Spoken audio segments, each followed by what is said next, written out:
The World Health Organization has urged the protection of the elderly in Africa amid the coronavirus pandemic. Aged people in Nigeria and sub-Saharan Africa remain one of the most vulnerable groups. This is because they are the most impacted by poverty, with no forms of social security or adequate policies to ensure their welfare. World bodies are now calling for the consciousness of everyone on old people, their vulnerability, right, and need for care. Let's bring in a consultant geriatrician, Dr. Olutoyin Ajala, who joins us from the United Kingdom for more perspective on this. A report by the World Health Organization says violence against older people rose sharply since the beginning of the COVID-19 pandemic and, of course, imposition of lockdown measures. And now the World Health Body and other groups are calling for the protection of the elderly.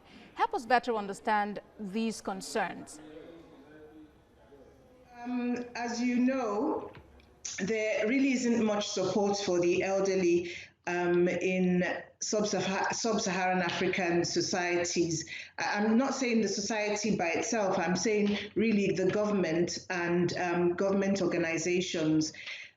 The most important thing, though, is that awareness is being raised now. And what we actually just need is to put in place government strategies that would help us to protect the elderly people from abuse. Elder abuse is common and is rife because it's, first of all, it's not recognized. And then secondly, there's really no law. There's no law against it. There's nobody that actually enforces this in the government. The society at large just needs to be made aware of all of this, and there needs to be more government guidance and government legislation on protecting the elderly people. All right. As it is today, governments around the world are battling the pandemic, and there's some serious economic crisis.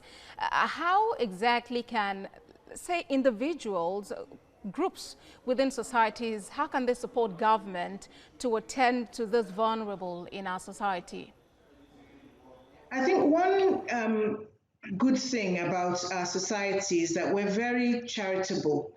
You would see that around us there are lots of charities, especially for young people, widows, for displaced people.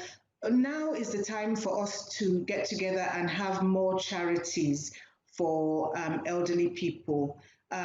So people like myself, geriatricians, people who are vested in elderly people, we've all recognized that, and you see that now there are quite a few foundations and charitable organizations coming together to try and do things that would better the health and well-being of the elderly. It's something that I personally am championing as well, because the government is stretched. They're not really able to provide legislation or provide much support. There's barely any government support for elderly people.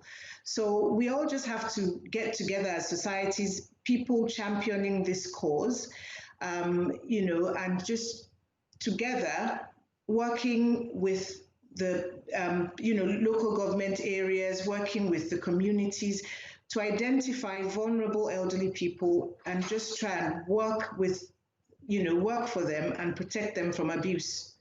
Our consultant geriatrician, Dr. Olutoyin Ajala, thank you for talking to us on TVC News at 7. Thank you.